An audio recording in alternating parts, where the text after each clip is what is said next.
Chapter 8. Guess what? Weasel butt. We got up way too early o'clock, thanks to the hellhounds and polecats' growling stomachs. We fed them breakfast, threw the eels some dead fish, and coaxed Hecuba into swallowing her 7 million vitamin McNuggets. Then we enjoyed the wonders of Hecate's anti-gravity showers and enchanted toilets before heading to the kitchen, where I got dog hair in my orange juice and a weasel butt in my cereal bowl. Polecat butt, whatever. Grover suggested a daily walking schedule for the pets.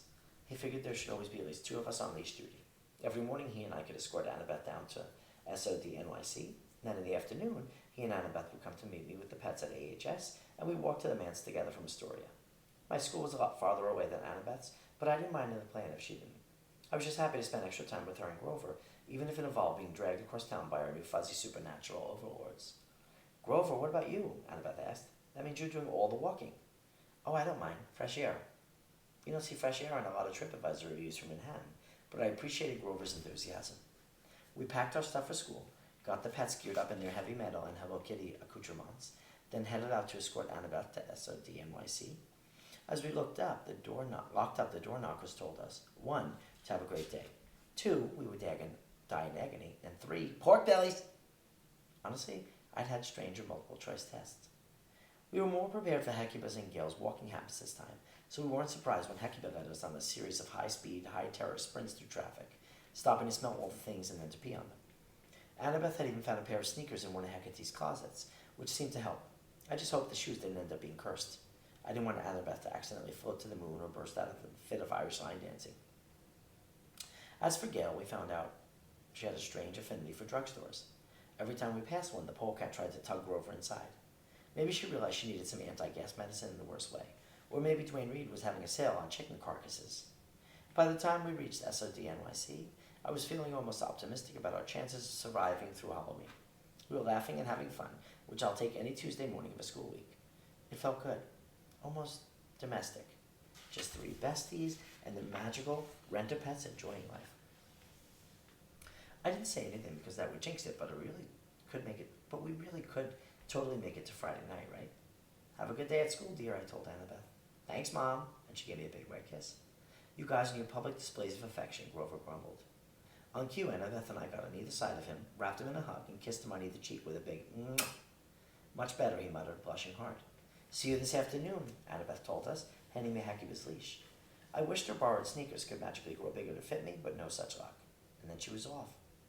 Grover and I headed back toward the manse. We had some trouble on 3rd Avenue when Hecuba decided to attack a little Zeus Greek food cart, but I managed to pull her off before she killed the cook or devoured his meat supply. Dude wasn't too happy. He yelled something in Greek at me, maybe, please control your rhinoceros, but I couldn't be too mad at Hecuba. For one thing, the food smelled good. For another, anything labeled Zeus sent me into attack mode too. Back at Gramercy Park, I realized I had about 20 minutes to make the 40-minute trip to school. Fortunately, my first period teacher was pretty lax about attendance. You sure you'll be okay? I asked Grover at the front door once the pets were safely back inside. Oh yeah, his eye twitched. I got a ton to do. Going to send out the party invitations for Friday, play with the animals, maybe bake a cake. We'll pick you up at AHS, and then we can have a nice walk home over the Queensboro Bridge. Okay, I said, don't forget to put the ice cream potion stuff in the freezer. I know. I'll be fine, Kay. Thanks, bye. He closed the door. He'll do well, one of the door knockers assured me. He'll ruin everything, said another. Rainforest Cafe, said the third. Probably nothing to worry about. It wasn't until I got to the subway that I realized I wasn't sure which door knocker had said that Grover would ruin everything. The truth teller or the liar. I tried to put it out of my mind. Grover was smart. He was responsible. He'd been my protector for years, and we'd both grown wiser over that time. I knew I could trust him to do the right thing. I made it to school late enough for the secretary to give me a disappointed sigh, but not late enough to get a full scolding. I consider that a win. On the way to class, I saw my counselor, Eudora, again. She was creeping down the hall on tiptoe. When she spotted me, she froze like a polecat in the headlights. Is she gone? She stage whispered. You mean Hecate? She can't see me. She dove into the nearest room and locked the door behind her. I waited to see if she would come back out, since she just shut herself in the janitor's closet. She didn't. I was already late, so I decided to keep going. At some point, though, I was going to have to find out why the Nereid was so terrified of Hecate. I mean, aside from the obvious reason that the goddess was terrifying. My classes went okay. I hadn't done my homework, but that wasn't unusual. Back in August, my stepdad Paul had tried to help me organize my schoolwork when he saw that I was way too much for me to keep straight on my own. He suggested I think of homework as triage. Look at your assignments like they're wounded patients, he said, and handle them in order of severity. Okay, you need immediate attention or you'll die. You can wait a bit. You aren't that bad. Go home, take some aspirin, and call me tomorrow. I gave my homework a lot of aspirin.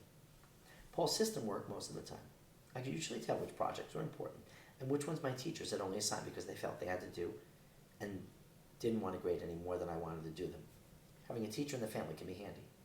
I was feeling pretty good by the end of the school day. I hadn't failed any quizzes, I hadn't fallen asleep. Miraculously, my history teacher said, "Very good, Mr. Jackson," when I answered a question, which was probably a sign she was actually a monster, but I wasn't going to judge until she attacked me. Some of my best friends are monsters. After swim practice, I waited in front of AHS, my hair still smelling of chlorine. I was looking forward to seeing my friends, even Heckabite and Gail. That's the weird thing about pets, I guess. Even when they're a total pain, they still manage to burrow their way into your heart. I kept looking down 37th Avenue, expecting a huge hellhound to come barreling over the horizon, possibly dragging Annabeth on roller skates. 20 minutes passed. For an ADHD guy like me, that translated into about 40 Percy hours. Maybe Grover and Annabeth had got stuck in traffic jam, walking across the river to Queens. Maybe the pets had pulled them off course to Hackensack. It could be nothing. Having no cell phone is something I've gotten used to. Yes, it sucked to not be able to look things up quickly, scroll through funny videos, or text my friends to see where they were. But none of my friends would have cell phones either, so it didn't much matter. Plus, watching cats ride Roombas or frat dudes failing at backflips is cool, but not worth getting eaten by monsters. Every year or so, I borrowed a mortal cell phone to see if the magic had worn off or had gotten weaker, if maybe I could use a phone now without causing a great monster migration, and a kill Percy rodeo. Every year, the experiment failed. Once I touched the phone screen, the average time a monster showed up was 36 seconds. Long story short, I have no way of knowing where Grover and Annabeth were. Irish messages only work in certain situations, like I said before, and if the person you're trying to reach is moving, for instance being dragged across the tri-state area by a hellhound, an Irish message won't connect. So I waited. After an hour, I started to panic. If something had happened to Annabeth and Grover and I was just standing there not helping, if they'd been swallowed by Janet and a gang of moray eels, or if the man's had exploded from a building with polecat gas. I took out Riptide. With the tip of the blade, I etched the message on the sidewalk. Went to Gramercy. That was another trick I'd only learned in the last month. One day when I was bored sitting on the sidewalk while my mom shopped for clothes in her first author signing, I discovered that Riptide could sketch glowing lines on asphalt that no regular mortal could see. The markings lasted about 3 hours before fading away, less if it rained. It made me wonder why I'd never seen celestial bronze graffiti around from any other demigods. Maybe they'd never gotten bored enough to try it, or maybe their weapons didn't have a side hustle as writing utensils. I began walking back to Manhattan, taking the route I figured Annabeth and Grover would take, so I would intercept them if they were still coming my way. I still hadn't met them when I got to the Upper East Side. By the time I reached East 60th, I was so concerned that I started to jog. It was still a long way to Gramercy Park, with cross-white lights that didn't cooperate and plenty of cars and pedestrians to navigate. I got honked at, cursed at, scowled at, and almost screamed a few times by motorized delivery bikes. But I am a native New Yorker. Such obstacles barely slowed me down.